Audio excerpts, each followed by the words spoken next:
Well, there's no doubt about that, and everybody can see that relief and welcome that relief, but there is a long road back. But when it comes to the RBA sticking to their plan, there is a risk, isn't there, that if they've cut too early, then inflation could persist longer. Indeed, it could even tick up again, necessitating another interest rate rise. This, incredibly, is something that the Reserve Bank Governor, Michelle Bullock, has actually countenanced in her press conference today.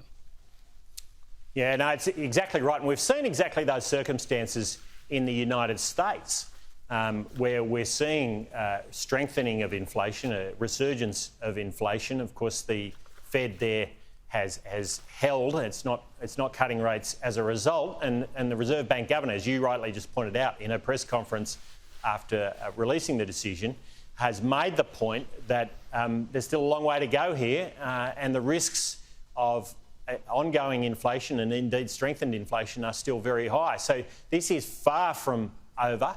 The important point here is we're talking here about inflation. Prices aren't going down. There's no scenario under which prices are going down. And that's why it's such a long pathway back for Australian households to where they were only 2.5 years ago. Australians are poorer than they were 2.5 years ago, and we can't afford another term of government like the one we've just seen.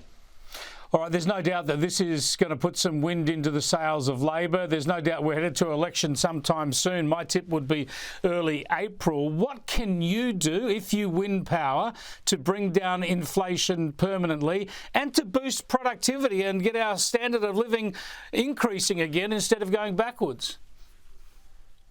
Yeah, exactly right. We've got to accelerate that journey back to where we were when Labor came to power, Chris. And that is the core imperative of a new government, and that does mean beating inflation sustainably. That means getting rid of government waste, making sure that government isn't spending if it doesn't need to. Adding 36,000 Canberra-based bureaucrats is not the way to beat inflation. Labor's been building bureaucracies, not building businesses. We want to see the private sector investing, and that's why we're supporting small businesses with tax cuts, incenting them to get out and invest, ensuring they have the cash flow they need to create the jobs and the opportunities for all Australians, making sure that we've got affordable housing, beating those infrastructure bottlenecks that are stopping housing supply from growing at the pace it should be, getting the balance right between immigration and housing supply, and making sure we've got affordable, reliable energy in this country, which means having enough supply coming on.